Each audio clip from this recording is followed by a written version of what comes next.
Why is our Defense Minister Rajnath Singh is in Bishkek for SCO meeting? So hello and welcome to Come Read With Me, where we take one topic from the newspaper and break it down into a 3-minute explainer. Today's topic is from the Hindu newspaper, so come, let's have a look.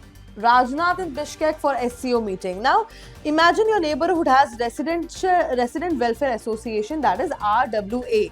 Now, where all the big families meet to make sure nobody is causing trouble and everyone is safe. That is essentially what's happening in Bishkek right now. So, the capital of Kyrgyzstan, where India's Defense Minister Rajnath Singh has arrived for a high-stakes meeting. Let us talk about the background of SCO.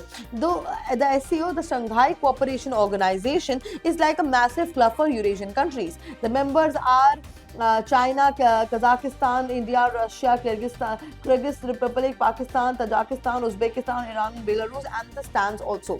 Okay, and Pakistan is also there. So the goal is, it started in 2001. It started in 2001 to focus on security, keeping the peace, and making sure extremist groups don't destabilize the region. India's role: India joined as a full member in 2017 and assumed the rotating chairmanship in 2023. Now, it's a bit of frenemy situation because both India and China are in it, even though they don't always get along. The current mission, what's on the agenda is Rajnath Singh isn't just there for snacks. He has three main goals. Number one, the bilateral chats.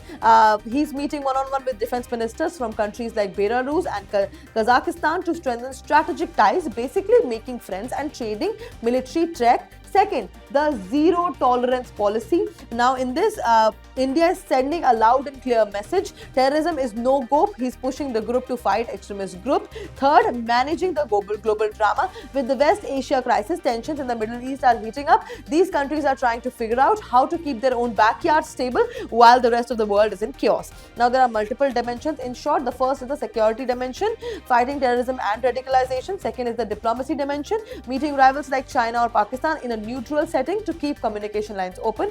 Third is the geopolitics dimension. Central Asia is rich in resources and sits right between Europe and Asia. India wants to make sure it has a strong influence there. Now, this becomes highly relevant for UPSC GS paper 2 international relations and for internal security also. Regional groupings, the SCO is a primary example of Eurasian policy, so it becomes important for strategic autonomy.